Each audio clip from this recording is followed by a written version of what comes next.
Ini pula antara perkara-perkara yang pesakit tu pula kena ambil berat.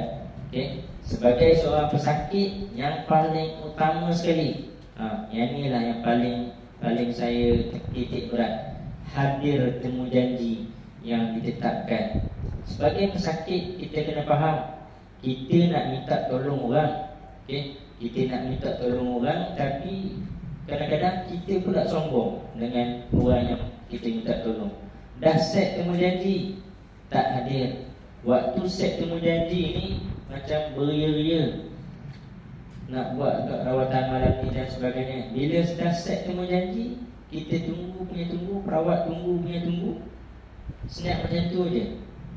Saya kalau bab masa ni, memang saya minta maaf, saya betul-betul keras sebab saya tak sempat masa. Tak sempat masa. So bila pesakit yang tak hargai masa, memang saya marah. So nak buat rawatan pesakit, kena memakai pakaian yang bersesuaian. So saya memang pesan kepada pesakit, jangan datang pakai selendang-selendang yang belik-belik, ataupun jangan pakai pin atau jarum yang banyak. Sebab kadang-kadang kita nak pegang kepala, pegang leher, dia meronta, jarum tu selalu tercucuk tangan. Brush perempuan selalu pakai kat tudung kiri kanan ni. Janganlah yang gerabak-gerabak bunga besar tu, kecil-kecil je. Sebab ini perkara yang berlaku. Andai kata dia kerasukan muntah sahaja, mungkin tak ada masalah.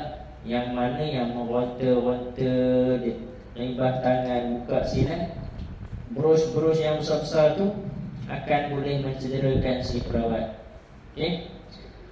Membawa teman atau pasangan, ini memang wajib lah.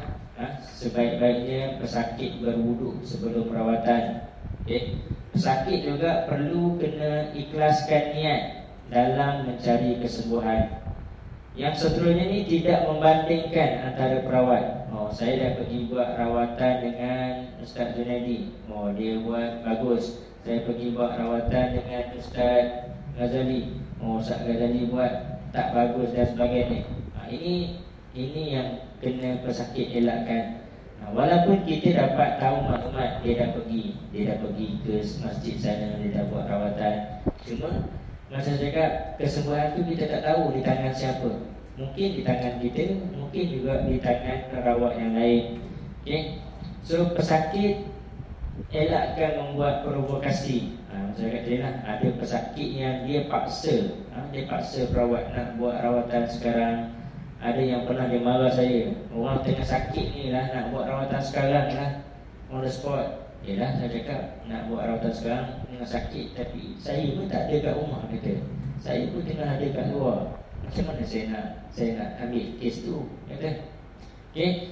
Fahami dengan baik arahan-arahan daripada perawat. Arahan dari perawat ni yang paling banyak. Setiap pesakit saya akan bekalkan amalan-amalan, link-link YouTube untuk amalan benteng diri, untuk amalan diri sendiri. Kebanyakan pesakit, jangan kata bab amal, tonton YouTube yang saya beri pun tidak. Misalnya semalam saya dah pesan pesakit tu, kenapa tak nak buat pagar rumah? Tak berani. Dia takut. Bila dah buat dia takut benda tu ganggu dia balik, serang dia balik. Soalan saya, dah buat ke belum? Yang dia takut kena serang ni, dah buat ke belum? Tak buat lagi. So kenapa yang tak buat lagi dah takut?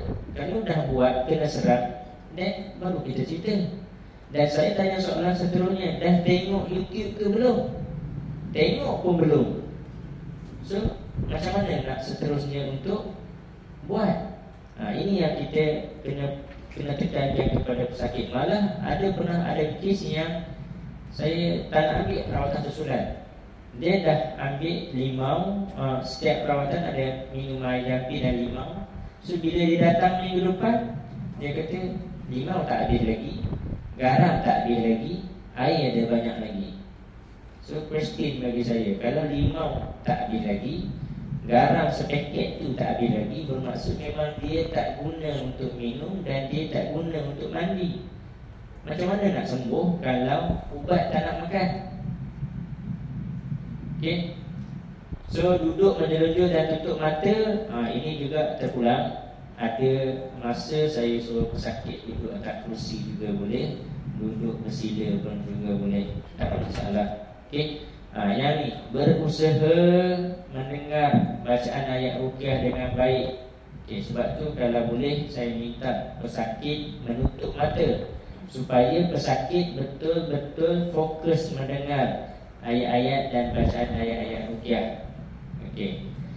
Rawatan susulan, ini juga satu benda yang sangat mustahab. Kalau saya menitik beratkan rawatan susulan sebab kita nak pantau perubahan sakit tu. Biasanya rawatan tu kita akan nampak perubahan positif dia kalau kita buat rawatan susulan. Okey, insya-Allah.